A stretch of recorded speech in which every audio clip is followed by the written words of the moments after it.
ಮತ್ತೊಂದು ಕಡೆ ರಾಜ್ಯದಲ್ಲಿ ಪ್ಯಾಲೆಸ್ಟೈನ್ ಪರ ಧ್ವಜ ಪ್ರದರ್ಶನ ಘೋಷಣೆಗಳು ವಿಚಾರಕ್ಕೆ ಸಂಬಂಧಪಟ್ಟಂತೆ ಗೃಹ ಸಚಿವರ ಎಚ್ಚರಿಕೆ ಬಳಿಕ ಎಚ್ಚೆತ್ತುಕೊಂಡಂತೆ ಕಾಣ್ತಾ ಇದೆ ಪೊಲೀಸ್ ಡಿಪಾರ್ಟ್ಮೆಂಟ್. ಚಿತ್ರದುರ್ಗದಲ್ಲಿ 4 ಆರೋಪಿಗಳನ್ನು ಇದೇ ವಿಚಾರಕ್ಕೆ ಸಂಬಂಧಪಟ್ಟಂತೆ ಅರೆಸ್ಟ್ ಮಾಡಲಾಗಿದೆ. ಚಿತ್ರದುರ್ಗ ಠಾಣೆ ಪಿಐ ತಿಪ್ಪೇಸ್ವಾಮಿ ನೇತೃತ್ವದಲ್ಲಿ ಬಂಧಿಸಲಾಗಿದೆ.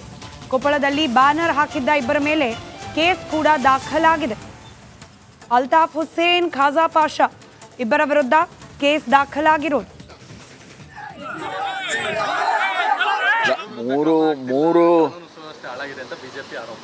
ಮೂರು ಜಿಲ್ಲೆಯಲ್ಲಿ ನಮಗೆ ಕಂಡು ಬಂದಿದೆ. ಅವ್ರನ್ನೆಲ್ಲ ಅರೆಸ್ಟ್ ಮಾಡಿದ್ದೇವೆ.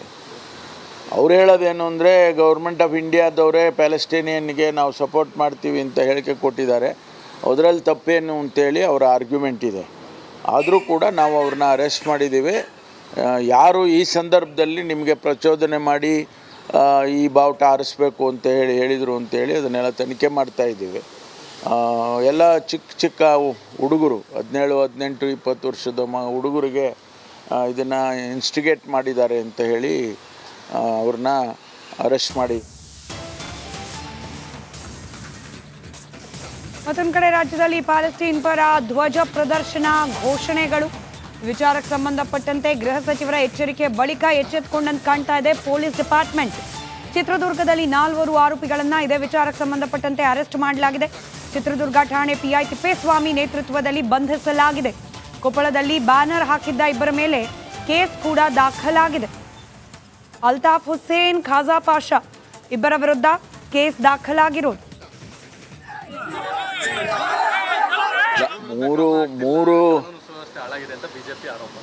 ಮೂರು ಜಿಲ್ಲೆಯಲ್ಲಿ ನಮಗೆ ಕಂಡು ಬಂದಿದೆ. ಅವ್ರನ್ನೆಲ್ಲ ಅರೆಸ್ಟ್ ಮಾಡಿದ್ದೇವೆ. ಅವ್ರು ಹೇಳೋದೇನು ಅಂದರೆ ಗೌರ್ಮೆಂಟ್ ಆಫ್ ಇಂಡಿಯಾದವರೇ ಪ್ಯಾಲೆಸ್ಟೈನಿಯನ್ಗೆ ನಾವು ಸಪೋರ್ಟ್ ಮಾಡ್ತೀವಿ ಅಂತ ಹೇಳಿಕೆ ಕೊಟ್ಟಿದ್ದಾರೆ. ಅದರಲ್ಲಿ ತಪ್ಪೇನು ಅಂತೇಳಿ ಅವರ ಆರ್ಗ್ಯುಮೆಂಟ್ ಇದೆ.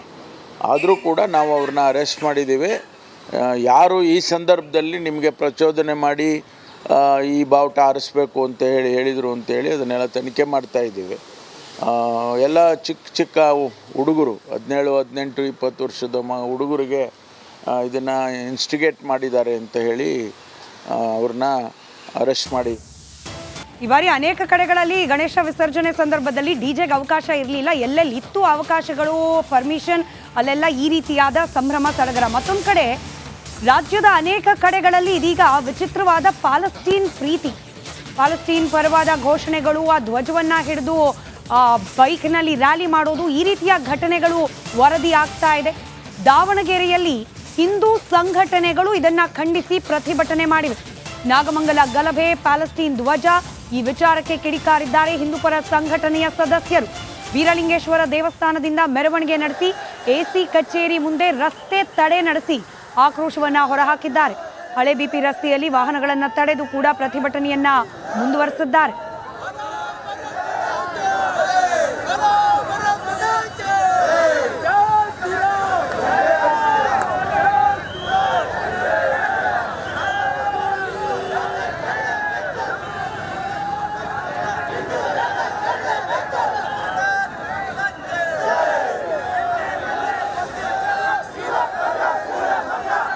ರಾಜ್ಯದಲ್ಲಿ ಈ ಬಾರಿ ಗಣೇಶ ಚತುರ್ಥಿಯ ಸಂದರ್ಭದಲ್ಲಿ ನಡೆದಂಥ ಕೋಮು ಗಲಭೆಯ ಸಂಘರ್ಷ ವಿಚಾರವಾಗಿ ದಾವಣಗೆರೆಯಲ್ಲಿ ಏಕಾಏಕಿ ಹಿಂದೂ ಪರ ಸಂಘಟನೆಯವರು ಏನು ಪ್ರತಿಭಟನೆ ಹಮ್ಮಿಕೊಂಡಿರುವಂಥದ್ದು ಈಗ ನಾನು ನಿಮಗೆ ದೃಶ್ಯದಲ್ಲಿ ತೋರಿಸ್ತಾ ಹೋಗ್ತೀನಿ. ಏನು ಈಗ ಆ ಹಿಂದೂ ಪರ ಸಂಘಟನೆ ಅಂದರೆ ದಾವಣಗೆರೆ ನಗರದ ಸಾರ್ವಜನಿಕ ಗಣೇಶೋತ್ಸವ ಸಮಿತಿಗಳ ಸರ್ವ ಸದಸ್ಯರು ಏನು ಈಗಾಗಲೇ ಎಸಿ ಕಚೇರಿಯ ಮುಂಭಾಗ ಪ್ರತಿಭಟನೆಯನ್ನು ಮಾಡ್ತಿರುವಂಥದ್ದು. ಏನು ನಗರದ ಹೈಸ್ಕೂಲ್ ಮೈದಾನದ ಬೀರಲಿಂಗೇಶ್ವರ ದೇವಸ್ಥಾನದಿಂದ ಬೃಹತ್ ಪಾದಯಾತ್ರೆ ಮೂಲಕ ಏನು ಬಂದು ಎಸಿ ಕಚೇರಿಯ ಮುಂಭಾಗ ಅಂದರೆ ಆ ರಾಷ್ಟ್ರೀಯ ಹೆದ್ದಾರಿ 48 ಅಂದರೆ ಹಳೆ ಪಿ ಬಿ ರೋಡನ್ನು ರಸ್ತೆ ತಡೆ ಮಾಡಿ ರಸ್ತೆ ಮಧ್ಯೆ ಕುಳಿತು ಈಗಾಗಲೇ ಪ್ರತಿಭಟನೆಯನ್ನು ಇಲ್ಲಿ ಮಾಡ್ತಿರುವಂಥದ್ದು.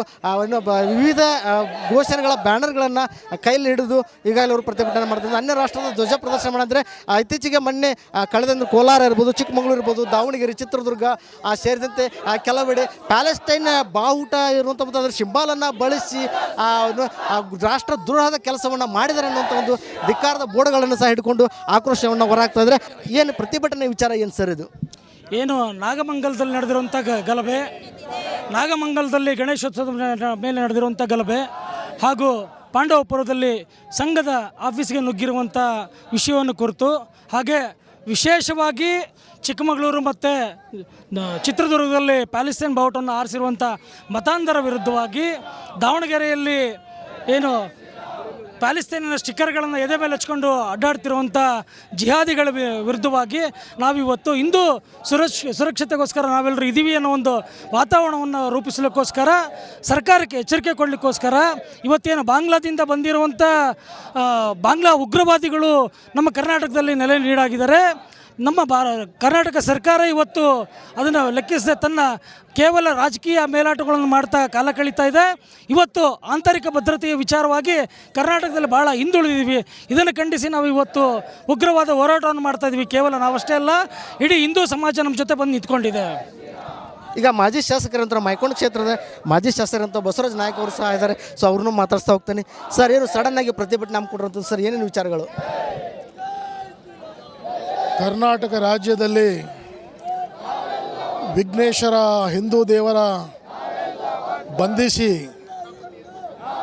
ಎತ್ಕೊಂಡು ಹೋಗ್ತಕ್ಕಂಥದ್ದು ಪೊಲೀಸ್ನವರೇ ಎತ್ಕೊಂಡು ಹೋಗಿ ಬಂಧಿಸ್ತಕ್ಕಂಥ ಕೃತ್ಯವನ್ನು ಮಾಡಿರ್ತಕ್ಕಂಥ ರಾಜ್ಯ ಸರ್ಕಾರದ ವಿರುದ್ಧ ಹಿಂದೂಗಳ 6 ಕೋಟಿ ಹಿಂದೂ ಜನರ ನಾಡಿಯನ್ನು ಇವತ್ತು ತಾಕಿರ್ತಕ್ಕಂಥದ್ದು ಹಿಂದೂಗಳ ಆರಾಧ ದೈವ ವಿಘ್ನೇಶ್ವರನ ಬಂಧಿರ್ತಕ್ಕಂಥದ್ದು.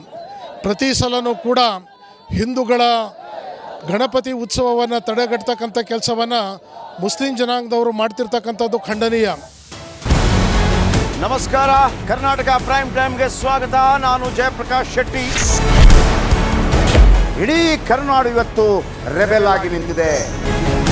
ಈ ಹಗರಣಗಳನ್ನು ಸದನದಲ್ಲಿ ಪ್ರಸ್ತಾಪ ಮಾಡಲು ಕೂಡ ಕಾಂಗ್ರೆಸ್ ಹಿಂದೇಟು ಹಾಕಿದ್ದೇಕೆ? ನಿಮ್ಗೆ ಸಂಬಳ ಅದಕ್ಕೆ, ನಿಮಗೆ ವಾಹನ ಅದಕ್ಕೆ, ನಿಮಗೆ ವೆಪನ್ ಅದಕ್ಕೆ, ನೀವು ಅದನ್ನು ಸೆರೆ ಹಿಡಬೇಕಾಗಿತ್ತು. ನೀವು ವಿದ್ಯುತ್ ಬರ ಇದೆ ಅಂತ ಹೇಳ್ತಾ ಇದ್ದೀರಿ, ಎಲ್ಲಿ ಬರ ಇದೆ ನೀವು ಹೇಳಬೇಕು. ಪಾಕಿಸ್ತಾನ್ ಆಕ್ಯುಪೈಡ್ ಕಾಶ್ಮೀರ್ ಅದು ಎಂದೆಂದಿಗೂ ನಮ್ಮದು. 40 ಮೆಷಿನ್ಗಳು ತಂದಿತ್ತು ನೋಟ್ ಎಣಿಸುವುದಕ್ಕೆ, ಅದೇ ಹಾಳಾಯಿತು. ಮಥುರಾದ ಗಲಾಟೆ ಇದೆಯಲ್ಲ, ಅದು ಸ್ಥಳೀಯವಾಗಿ ಕೂತು ಪರಿಹರಿಸಬಹುದಾದಂಥ ಕಾನೂನಿದೆ. ಗ್ಯಾರಂಟಿ ಯೋಜನೆಯಿಂದ ನಷ್ಟ ಆಗಿದೆ, ಲಾಭ ಆಗಿದೆ, ದಯವಿಟ್ಟು ಹೇಳಿ.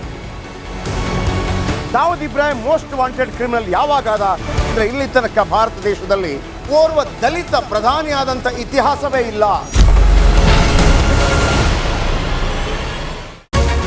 ರಿಪಬ್ಲಿಕ್ ವರ್ಲ್ಡ್ ಆಪ್ ಇದು ಕೇವಲ ಅಪ್ಲಿಕೇಶನ್ ಅಲ್ಲ, ಸಮಗ್ರ ಸುದ್ದಿಗಳ ಸಂಪರ್ಕ ಮಾರ್ಗಕ್ಕೆ ಕ್ರಾಂತಿಕಾರಿ ಬದಲಾವಣೆ.